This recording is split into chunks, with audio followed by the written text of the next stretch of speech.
तर पालघरच्या आश्रमशाळेतील 35 विद्यार्थ्यांना ताप सदृश्य आजाराची लागण झालेली होती।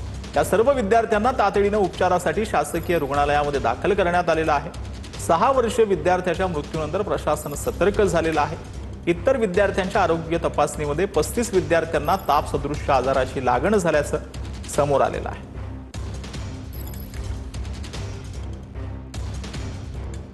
श्रेयांश नावाचा मुलाचं रुग्णालयामध्ये दुःखद निधन झालं। या अनुषंगानं आज मी आणि प्रकल्प अधिकारी आम्ही दोघांनीही प्राथमिक आरोग्य केंद्र आणि आश्रमशाळा या ठिकाणी भेट दिली। प्राथमिक आरोग्य केंद्र मसवनमध्ये एकूण 30 मुलं सध्या दाखल केलेली आहेत। त्या 30ही मुलांची प्रकृती व्यवस्थित आहे। 5 मुलं जी आहेत ती मानोरच्या RH मध्ये दाखल केलेली आहेत।